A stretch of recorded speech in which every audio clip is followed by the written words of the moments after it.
दोपहर के 1:30 बज रहे थे, तभी तेज गर्जना के साथ धराली के पास एक पहाड़ी से धमाके की गूंज सुनाई देती है। यह आवाज़ बादल फटने की थी। बादल फटते ही उसका पानी खीरगढ़ नाला, जिसे खीर गंगा नदी भी कहते हैं, उसमें समा गया। देखते ही देखते खीरगढ़ नाला अपने साथ सैलाब लेकर आया। 30 सेकंड में उत्तरकाशी का धराली बाजार तबाह हो गया। लोगों को संभलने का जरा सा भी मौका नहीं मिला। लोग जान बचाने के लिए इधर उधर भागते नजर आए, लेकिन कुदरत इतनी खपा थी कि पल भर में धराली का नामो निशान मिटा दिया। जो ऊंचे ऊंचे इमारतें थी, होटल थे और घर थे, सब ताश के पत्ते की तरह ढह गए।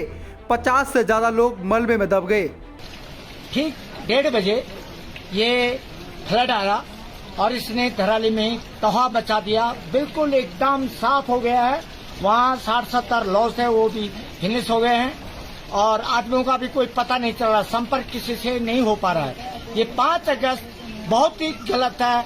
1978 में इसी 5 अगस्त को कन्नौड़िया नामक स्थान पर बाढ़ आई थी। आज धराली में जो ये मंजर दिखाई दे रहा है, ये बहुत कठिन है, बहुत अविश्वसनीय, कल्पनीय है, अकथनीय है, जिसके बारे में कुछ कहा नहीं जा सकता है।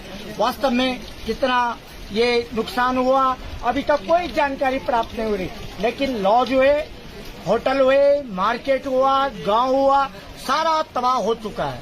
इसका तो सामने आंखों से हम देख रहे हैं अपने गांव मुकबा से, लेकिन आदमियों का भी कोई वो नहीं है। हम भगवान गंगा मैया, इष्ट देवताओं से ये निवेदन करते हैं कि जन धन की हानि न हो और सभी लोग कुशल रहें।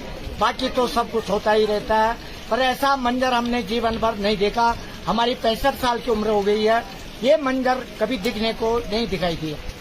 गंगोत्री धाम के प्रमुख पड़ाव धराली में आई इस त्रासदी के कारण 50 से ज़्यादा लोग मलबे में दबे हैं। हरसिल में आर्मी का कैंप भी तबाह हो गया है। यहाँ 10 जवानों के लापता होने की सूचना है, जबकि अब तक 4 लोगों का शव बरामद कर लिया गया है, जिनकी संख्या अभी और भी बढ़ सकती है। फिलहाल एनडीआरएफ, एसडीआरएफ, आईटीबीपी और सेना के जवान युद्ध स्तर पर राहत बचाव कार्य में जुटे हुए हैं। हालांकि भारी बारिश के चलते रेस्क्यू ऑपरेशन करने में दिक्कतें हो रही है। जगह जगह सड़कें बाधित है। सड़क बंद होने से तीर्थयात्री परेशान है।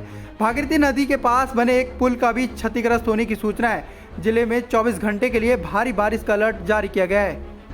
वहीं त्रासदी के बाद सीएम धामी ने भी मौके पर पहुंचकर मोर्चा संभाल लिया है। सीएम धामी ने क्षेत्र का हवाई सर्वेक्षण कर स्थानीय लोगों से घटना की जानकारी ली। उनके 2 दिनों तक धराली में रहने की संभावना है। यहीं से वह घटना की मॉनिटरिंग करेंगे। घटना को लेकर पीएम मोदी ने भी सीएम धामी से जानकारी ली। पंजाब केसरी टीवी के लिए देहरादून से आशीष रमोला की रिपोर्ट।